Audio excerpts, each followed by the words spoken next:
the sky's the limit. There's room to grow in every facet of the business. The job is extremely rewarding. To come into this industry young allows people to make a very solid living through the rest of their lives.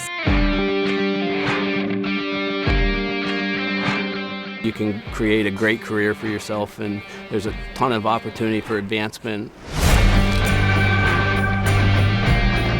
If you like seeing what you do on a daily basis literally come out of the ground, try it.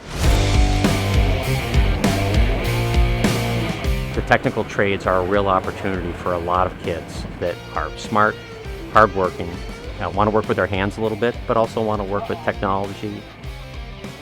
To be in this industry, you just really need to be a hard worker. You need to be dedicated. You need to be reliable. And the willingness to learn, to be curious, to ask questions, and to just go for something and to own it. The trades offer mostly the ability to earn a substantial amount of income. It allows you growth that you wouldn't normally get.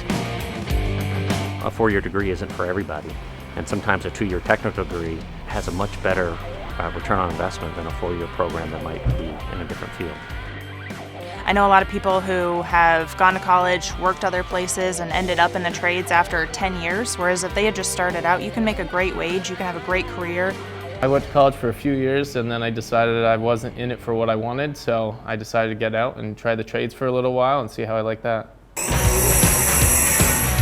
When I went to school for engineering, I did not think that I was going to end up in construction, and I got an internship, and I really liked it.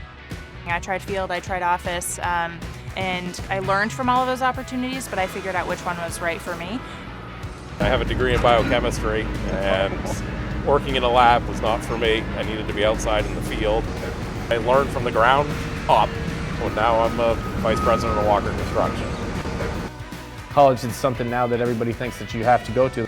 You can find something you get paid more for in the trades. I've got many friends who went to college and they're not as well off as I am at this point, and it's not to brag about, but it's a real thing that you can actually go, just like our parents did back in the day, and make a career out of a trade. Learning the right way and doing it the right way is, it's satisfying to know that you can do it. You know, how you can take an old building and change it into a work of art, basically. It just kind of drew me into it, it's really rewarding for myself, just to see what I can do, how I've gotten better over the years, too.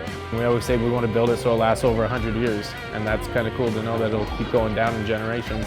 Employers are willing to invest in the workforce to help build the skills that are needed to continue to grow. You don't really have that in a lot of other industries. You can make a really good living. You're going to be stepped up based on the task that you're doing. Initiative is a lot of it. If you show that, there's a lot of us that are willing to teach you and bring you up. Our vice president and co-owner right now, he started out working for me as a rough carpenter, and we tell all of them when they come to work for us, it's up to you how far you can go here. And he's living proof of that. Try not to learn it all from the books, because that hands-on experience that's what's gonna benefit you the most. The trades will always be here. The stuff's always need to be built. There's constantly a need for new investment in infrastructure, and construction is going to continue to be the backbone of that. There is extreme job security. The career isn't going anywhere. It'll always be here to help grow with you and be with you, and it's not an industry that's going to disappear. Explore all your options, but realize you don't have to go a long ways from home to make a good living and to make a difference in the state of Vermont. Occasion when we go buy something we've done, I pointed out, yeah. You take pride in it. I did that. Yeah, that's what you say. It's gonna be there for the next 200 years. Get used to it.